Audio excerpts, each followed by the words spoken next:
z Mníškova u Přibyslavy, kde má svoje jezdecké centrum. A Dušan Simovský v současné době pro tuto stáj jezdí.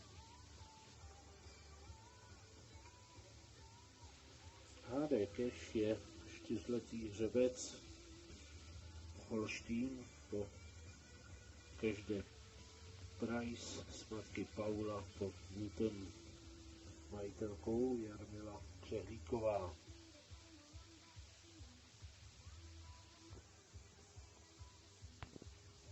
Dušan se nevěnuje jenom parkourovému ježdění, ale i soutěžím všestrannosti, kdy jezdí koně pana Jaroslava Dvořáka, ředitele závodů.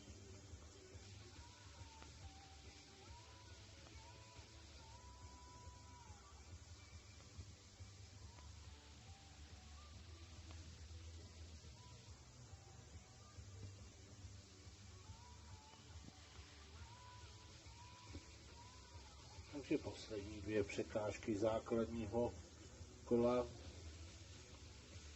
Takže Dušan Simovský si zaslouží váš potlesk a následné rozestavení.